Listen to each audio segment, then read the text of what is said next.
नमः। स्वस्ति न सरस्वत्यै नमः। ओम परमात्मने नमः। जानकी वल्लभ विजय ते राम। श्री राम कथा रसिक प्रभु शंभुनाथ हनुमान। प्रेम सहित आसन धरहु करऊं कथा मैं गा।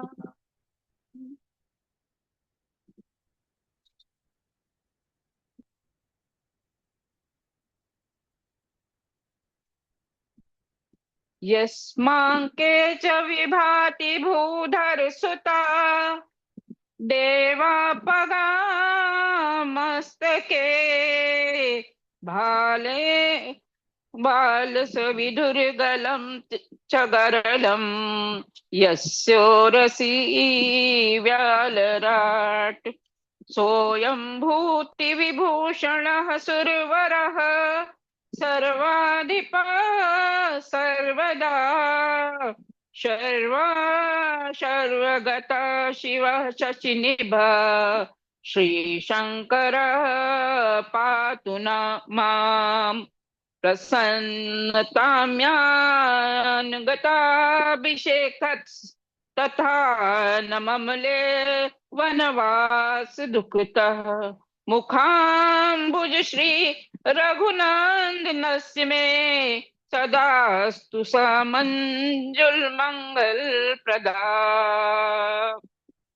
नीलाम्बुज श्यामल कोमलांगम् सीता समारोपित वाम भागम पाणो महासायक चारु चापम नमामि रामं रघुवंशनाथं नमामि रामं रघुवंशनाथं लोकाभिरामं रणरंगधीरं राजीवनेत्रं रघुवंशनाथं कारुण्यरूपं करुणाकरन्तं श्रीरामचन्द्रं शरणं प्रपद्ये कर्पूरगौरं करुणावतारं संसारसारं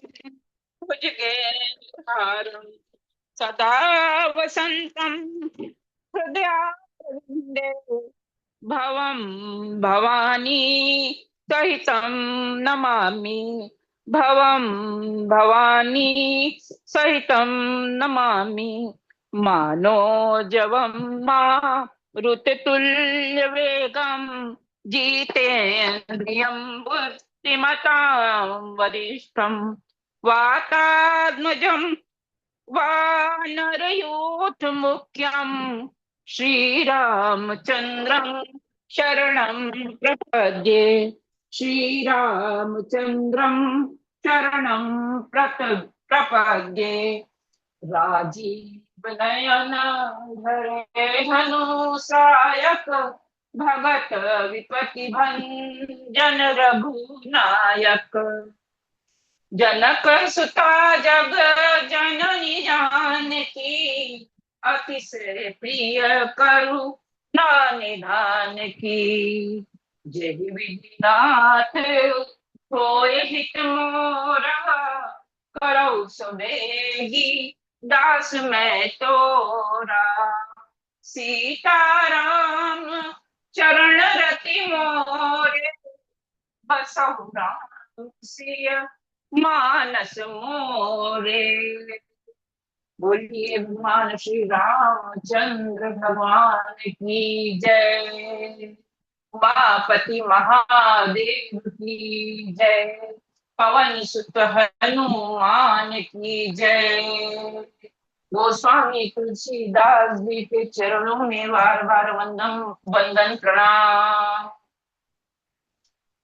अनंत आनंद अखिलांड कोटि के ब्रह्मांड नायक भगवान श्री रामचंद्र जी के चरणों में साष्टांग दंडवत। उद्भावन भगवान शंकर को साष्टांग प्रणाम। सबका हित चाहने वाले हनुमान जी के चरणों में बार बार वंदन। और गोस्वामी तुलसीदास जी के चरणों में बार बार नमन। आज की इस पावन बेला में हम और आप इस राम कथा में मूल रूप से प्रवेश करने के पहले हम ये जाने कि हमारे लिए, हमारे इस जीवन में राम कथा का महत्व क्या है। क्योंकि कोई भी व्यक्ति जब हमसे मिलता है तो हम अचानक उस पर विश्वास नहीं करते, या कोई कुछ कहता है तो हम उस पर विश्वास नहीं करते। हम जब उस व्यक्ति को जान लेते हैं, जब उसके विचारों को जान लेते हैं, तब उस पर विश्वास करते हैं।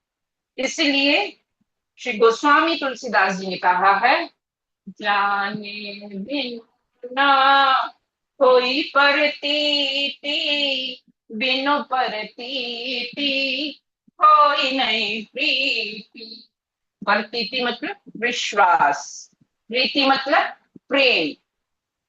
शंकर भगवान और माता पार्वती के लिए ये उपमा दी गई है कि श्रद्धा विश्वास रूपिण भगवान शंकर को मैं बारंबार प्रणाम करता हूँ। तुलसीदास जी, श्री गोस्वामी तुलसीदास जी ने कहा है। तो जब तक श्रद्धा और प्रेम नहीं उपजेगा तब तक विश्वास कैसे आएगा। तो इस श्रद्धा और प्रेम के कारण को कि ये उपजे क्यों, इसको महापुरुषों ने भली भांति बार बार गाया है, बार बार सुनाया है और बार बार समझाया है। क्योंकि इस कली काल में हमारे पास और कोई साधन नहीं है, या सच में ये कहें कि सब साधन उपलब्ध है पर हम करने में असमर्थ, हम उतने योग्य ही नहीं है कि हम ये सब कर पाए। हर कोई तीर्थ नहीं कर सकता, हर कोई महिमा का गान नहीं कर सकता। सुनी हुई कथा का गान करना बिल्कुल अलग बात है, और स्वयं के सद विचारों का, संतों की संगति का एक अलग प्रभाव पड़ता है। तो यहाँ पर बात यह है कि ये श्रद्धा और प्रेम उपजेगा कैसे।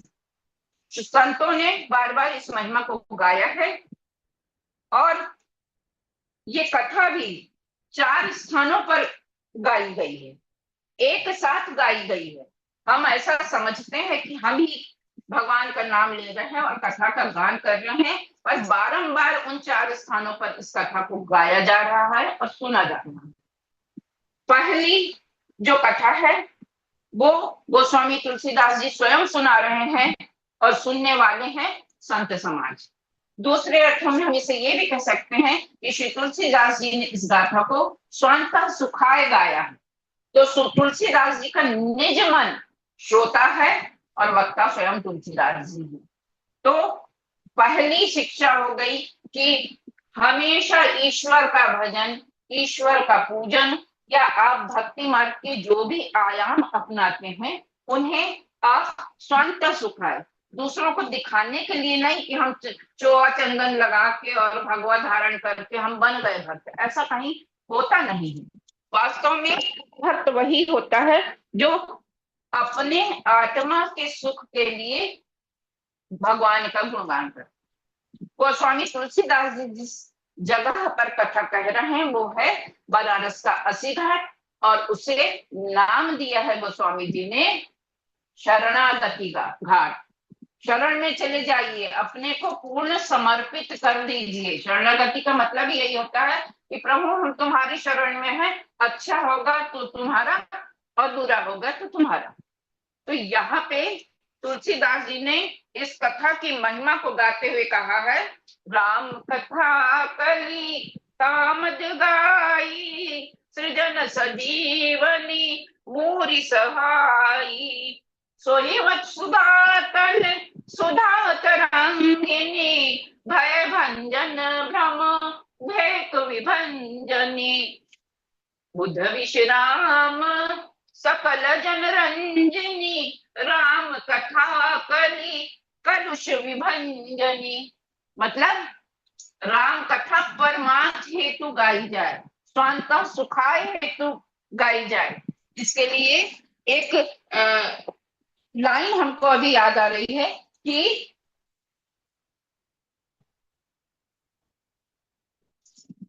राम कथा को यदि हम सुनेंगे तो हमारा सब विकार, हमारा सब वैमनस्य, हमारे सारे गुण अवगुण सारे के सारे निष्प्रह यानी हमसे अलग हो जाएंगे। जो तेरा परमारथ हो जाए, ये गीत हम लोगों को बताया गया था कि 100 जन्म जन्म की व्यथा दूर होती है राम कथा से। ये पूरा भजन हमें बताया गया था गुरुवर द्वारा। तो यहाँ पे इस घाट की जो महिमा है वो आपके सामने पूर्णतः प्रतिष्ठित हो गई, ऐसा हम मानते हैं।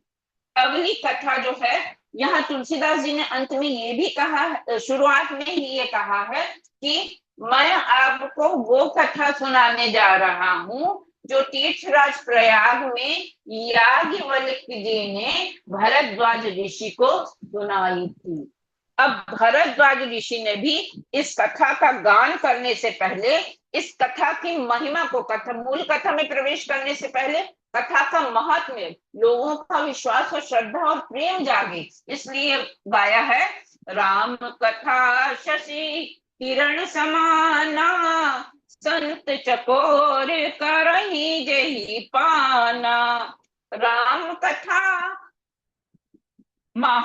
महामोहिनी शेष विशाला, राम कथा का लिखा कराला। यहाँ पर भरद्वाज ऋषि ने जब याज्ञवल्क्य जी से पूछा कि मैं राम के बारे में जानना चाहता हूँ, श्री राम वही है जिनको मैं गाता हूँ या भगवान शंकर किसी और राम को जपते हैं? क्या ये वही है जो राजा दशरथ के पुत्र है और अपनी स्त्री वियोग में जंगल जंगल भटके हैं? हे खग हे मग हे मधुकर श्रेणी, देखी तुम सीता मृगनयनी। मतलब पत्तों से पूछते हैं, पशुओं से पूछते हैं, पूरे वनचरों से पूछते हैं, ये वही राम है जो मनुष्य अवतार में ऐसे भटकते फिरे हैं? और जानते सब है भरद्वाज मुनि, पर राम के प्रति इतना आग्रह है, राम के प्रति इतना अटूट प्रेम है कि उस कथा को वो बार बार सुनना चाहते हैं और राम जी की गूढ़ भक्ति के रहस्य को जानना चाहते हैं। यहाँ याज्ञवल्क्य जी ने उन्हें इस कथा की महिमा को बताया है। इस घाट का नाम है कर्म कांड घाट, अर्थात जैसा करोगे वैसा भरोगे। एक बॉल यदि दीवार में आप मारे तो वो बॉल वापस हमारी गोद में आती है, हमारे हाथों में आती है। इसका मतलब भगवान तो बार बार हर बात को समझा रहे हैं छोटे छोटे क्रियाकलापों द्वारा कि आप जो बाहर दोगे वही आपको मिलेगा, कहीं अलग से कुछ मिलने वाला नहीं है। हम इसलिए राम कथा जैसी कलुष हरने वाली, पापों का भंजन करने वाली कथा को गाए नहीं तो कम से कम सुने जरूर। अब यहाँ याज्ञवल्क्य जी भरद्वाज जी से कहते हैं कि हे ऋषिवर, मैं आपको वह कथा सुनाता हूं जो भगवान शंकर ने मैया पार्वती को सुनाई थी। अब तीसरे वक्ता कौन हो गए? भगवान शंकर, जिन्होंने मानस में बहुत पहले इस कथा को रच लिया था, परंतु योग्य ऋषि, योग्य व्यक्ति न मिलने के कारण उन्होंने इस कथा को उजागर नहीं किया था। इसीलिए सती महारानी को बार बार बताने के बावजूद कि ये मेरे इष्ट, सोई मम इष्ट देव रघुवीरा, मेरे इष्ट देव है, सती ने नहीं समझा, क्योंकि वो भी माया के वश में लीला कर रही थी। कोई सती जानती नहीं थी ऐसा नहीं था, वो सब हमारे लिए है, हम साधारण मनुष्यों के लिए है कि वो लीला माया से आवृत होकर उन्होंने लीला की, ताकि हम भी माया के आवरण को फेंकने का, माया के आवरण को तोड़ने का प्रयास इस जगत में जितना हो सकता है उतना करें, न कि माया में डूबे रहें। गाड़ी बंगला बढ़िया मिष्टान ये सब में हम डूबे रहते हैं, शादी के व्यवहार जिसने जितना दिया उसको उतना देंगे, ऐसा सब करते रहते हैं। तो इनसे आप जितना दूर रहें, आप लोक व्यवहार न करें, ऐसा बिल्कुल नहीं है। राम कथा का उजागर हुआ ही इसीलिए है कि इस जगत में किसी भी मनुष्य को किस तरह मर्यादा पुरुषोत्तम राम के पद चिन्हों पे चलना है। हम सबको वही सिखाने के लिए इस कथा को 4 वक्ताओं ने गाया और 4 श्रोताओं ने सुना, और हम बार बार विभिन्न स्थानों पर कहते और सुनते हैं। इस जहाँ याज्ञवल्क्य जी भरद्वाज ऋषि को सुना रहे हैं, उस घाट का नाम है कर्मकांड घाट। जहाँ शंकर जी कैलाश पे माता पार्वती को इस कथा का गान कर रहे हैं, वो घाट है ज्ञान घाट। क्योंकि जो महारानी सती ने दोबारा जन्म लेकर देह त्यागा था, दोबारा जन्म लेकर उन्होंने हिमांचल सुता बनी वो और पार्वती कहलाई। पार्वती जी उत्तम चरित्र थी उस ज्ञान को देने का, इसीलिए भगवान शंकर ने इस कथा को उनके सामने गाया। कथा प्रारंभ करने के पहले ही भगवान शंकर क्या कहते हैं कथा की महिमा में?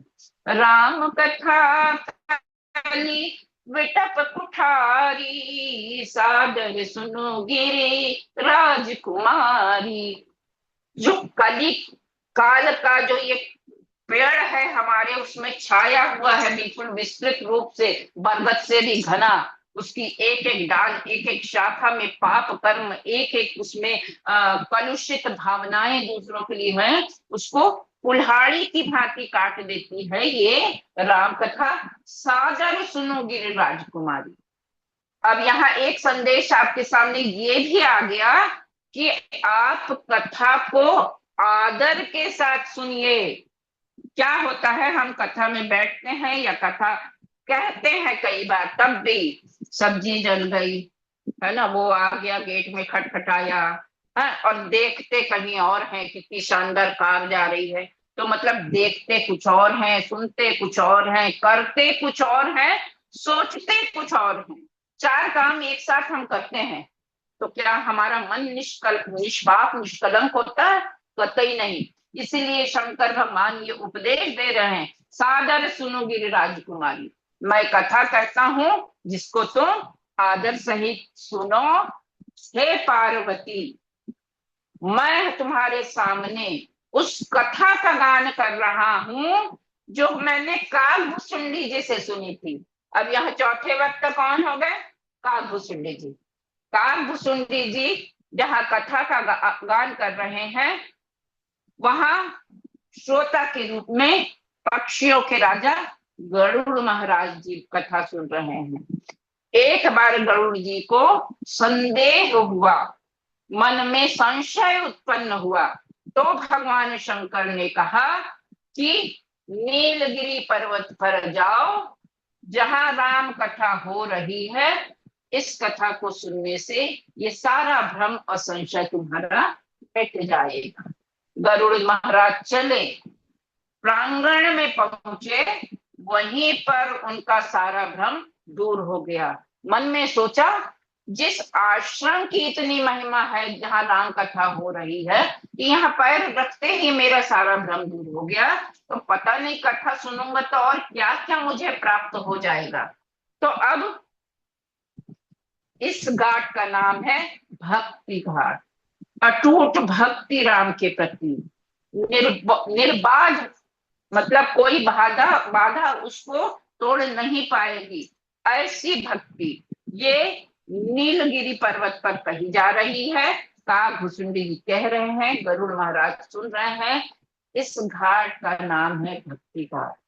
तो हमने राम कथा को 4 घाटों में सुना और कहा, बारंबार सुना है और आगे भी सुनते रहेंगे। इस कथा को हम यहाँ पे मूल कथा में प्रवेश करते हैं।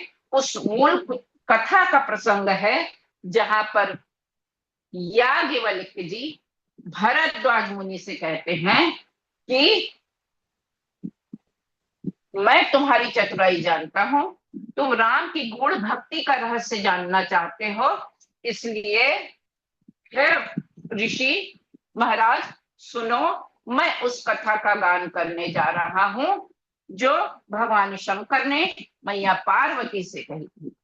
अब यहाँ पे कथा शुरू हो रही है श्री राम की, परंतु प्रारंभ करते हैं याज्ञवल्क्य जी शंभु भगवान त्रैलोक के स्वामी भगवान शंकर और माता सती की कथा से, क्योंकि उनका कहना है कि जब तक भगवान शंकर की अटूट भक्ति हमारे मन में नहीं उपजेगी तब तक राम की भक्ति हमें प्राप्त नहीं होगी। इसलिए भरद्वाज मुनि के मन को परखने के लिए, मन को जांचने के लिए कि इनको कितना राम कथा सुनने की जिज्ञासा है, कितना राम की गुण भक्ति को जानने की जिज्ञासा है, सो हम पहले इनको शंकर जी की कथा सुनाएंगे, देखते हैं इनकी क्या प्रतिक्रिया रहती है, तब आगे की कथा सुनाएंगे। क्या कहते हैं याज्ञवल्क्य जी? एक बार त्रेता जुग माई शंभु गए ऋषि भज पाई, संग चली जग जननी भवानी, पूजे मुनि अखिलेश्वर जानी। अखिल ब्रह्मांड के अनंत आनंद देने वाले, करुणा करने वाले, कर्पूर गौरम करुणावतारम ऐसे भगवान शंकर जी और माता सती दंडकारण्य में कैलाश से नीचे उतरते हैं, और जहां अगस्त ऋषि, कुंभज ऋषि नाम दिया, कुंभज ऋषि कुंभज पाणी, जिनका दूसरा नाम अगस्त ऋषि है, ऋषि अगस्त के आश्रम पहुंचते हैं श्री राम की कथा सुनने के लिए। वहां भगवान श्री राम की कथा आरंभ ही हो रही है कि भगवान शंकर और माता पार्वती वहां आते हैं, और ऋषि जो हैं अगस्त ऋषि अपने आसन से उठते हैं। अखिल कोटि ब्रह्मांड नायक भगवान शंकर के चरणों की वंदना करते हैं, पूजा करते हैं, और जग जननी जगत जननी जगदम्बा आदि शक्ति को जानकर माता सती को पूजन करते हैं और उचित आसन देकर सत्कार करते हैं, तब राम कथा का प्रारंभ करते हैं। यहाँ एक बात हम सब के समझने की आ गई है कि हम दो जन यदि साथ में हैं तो जरूरी नहीं कि हम दोनों के विचार मिलते हों, है ना। ठीक ऐसे ही भगवान शंकर के जब पैर पूजते हैं ऋषि अगस्त, तो भगवान शंकर सोचते हैं इतने महान ऋषि हैं ये, जो वक्ता होके भी हम साधारण श्रोता हैं और हमारे पैर पूज रहे हैं। विचार देखिए यहाँ पे, वक्ता श्रोता से श्रेष्ठ होता है ऐसा माना जाता है, पर यह कदापि इसका अर्थ नहीं कि वक्ता श्रोता का अनादर करे। वक्ता श्रोता का आदर करे और श्रोता वक्ता का आदर करे। भगवान शंकर त्रिभुवन स्वामी, सब कुछ अंतर्यामी, सब कुछ जानने वाले, फिर भी सोचते हैं कि ये कितने महान हैं। इधर उनके साथ जो सती जाती हैं उसमें क्या शब्द उपयोग किया है गोस्वामी जी ने? संग चली जग जननी भवानी। अपने आप को वो समझ रही है उसी समय जगत जननी, और जैसे ही अगस्त ऋषि भगवान शंकर के पैर पूजते हैं, माता सती के पैर पूजते हैं, पूजा करके उचित आसन देते हैं, तो सती के मन में आता है कि मेरे स्वामी पूरे जगत के स्वामी हैं, सारे लोग इनके पैर पूजते हैं, सारे लोग इनसे मनौती मानते हैं, ये कैसे कथावाचक हैं जो हमारे पैर पूज रहे हैं? मतलब ये हमसे कम जानते हैं, इनका ज्ञान शायद हमसे, शायद नहीं, सती के मन में ये है कि वो ज्यादा ज्ञान, मतलब ज्यादा श्रेष्ठ है। ये भाव सती के मन में माया के आवरण से स्वयं सती ने धारण किया है, पूरी लीला की प्रक्रिया को इस जगत के सामने प्रस्तुत करने के लिए सोचती हैं। अब ऋषि भी इस बात को भांप जाते हैं। वो महान मतलब भूत भविष्य त्रिकालदर्शी हैं अगस्त्य ऋषि। तो शंकर जी उनके गुरु हैं। तो शंकर जी तो आनंद से भर जाते हैं। जैसे ही राम कथा प्रारंभ होती, 9 दिन तक चलती है कथा, और सती बस यही सोचती रहती हैं, ये क्या कथा सुनाएंगे, ये खुदा ही हमारी पूजा कर रहे हैं। ना जाने स्वामी कैसी कैसी जगह में हमको ले आते हैं, ये किससे किससे कथा सुनने चले आते हैं। बस 9 दिन यही सोचने में और संशय में बीत जाता है। और मुनि सन विदा मांगी त्रिपुरारी, चले भवन संग दक्ष कुमारी। एक एक शब्द में इतना गहरा अर्थ छुपा है जिसको आपको जानना अति आवश्यक है। मुनि सन विदा मांगी त्रिपुरारी, तीनों पुरों के स्वामी, तीनों लोकों के स्वामी बन गए। राम कथा को सुनते भगवान शंकर थे ही, अखिल ब्रह्मांड के त्रिभुवन स्वामी वो थे ही, और उनके चरित्र में निखार आ गया। इस राम कथा को सुन के गदगद हो गए। और सती क्या है, जो जग संग चली जग जननी भवानी, लौटी तो क्या बन के लौटी, चले भवन संग दक्ष कुमारी। दक्ष का अहंकार, दक्ष की सुता का गुण उनमें आ गया था, तो जगत जननी चले भवन संग दक्ष कुमारी। सती ने कुछ नहीं सीखा, बस संशय लेके मन में लौटी माया की लीला रचने के लिए। जब विदा मांगते हैं भगवान शंकर तो बोलते हैं अगस्त्य ऋषि से, हमने राम कथा सुनी है पर हम कुछ दक्षिणा नहीं दिए, बताओ ऋषिवर तुम्हें क्या दक्षिणा दे, क्योंकि दक्षिणा दिए बिना इस कथा का फल हमें प्राप्त नहीं होगा। उसके बाद भी कह रहे सब प्राप्त हो चुका है, फिर भी कह रहे हैं अब अवसर जान गया अगस्त्य ऋषि ने कि ये अवसर भैया दोबारा आने वाला नहीं, मांग लो जो मन में है। तो क्या मांगते हैं, बहुत ऐसा बड़ा जैसे हम लोग सोचते हैं वैसे नहीं मांगते हैं। क्या मांगते हैं, राम के गूढ़ रहस्य, गूढ़ भक्ति का वो रहस्य बताइए प्रभु। तब राम की गूढ़ योग्य जान के, भगवान शंकर तो योग्य के अवसर में थे ना, कि कोई योग्य मिले उसको मैं बताऊं राम की गूढ़ भक्ति। ऋषि अगस्त उनको ऐसे ही योग्य व्यक्ति लगे, उन्हें राम की गूढ़ भक्ति का रहस्य बताया शिव ने, और कैलाश लौटने लगे। जहां पे मन में विचार आया, कान तृप्त हो गए राम की कथा सुनते, आंखें भी तृप्त हो जाती कहीं भगवान राम दिख जाते तो। त्रेता युग पर एक बार त्रेता युग माही, कथा यहीं से प्रारंभ हुई भगवान शिव की। त्रेता युग में भगवान राम का अवतरण हो चुका था। भगवान राम पंचवटी में थे, दंडकारण्य कहा जाता है। वहीं से लौटते हुए, कैलाश लौटते हुए मन में सोचना है कि राम के दर्शन हो जाते, और भगवान राम सीता की खोज में रोते बिलखते वन वन भटक रहे हैं। सोचा मिलाएं, पर फिर मन में विचार आया कि ये तो लीला कर रहे हैं, इनकी लीला में विघ्न होगा, इसलिए दूर से ही भगवान राम को प्रणाम करते हैं। जय सचितानंद जग पावन, अस कही चले मनोज न सावन। दूर से प्रणाम किया। अब सती का संशय दोगुना हो गया। बताओ भला, त्रैलोक के स्वामी, त्रिभुवन स्वामी, त्रिकालदर्शी, तेरे स्वामी सब कुछ है, और वो जो रोते फिर रहे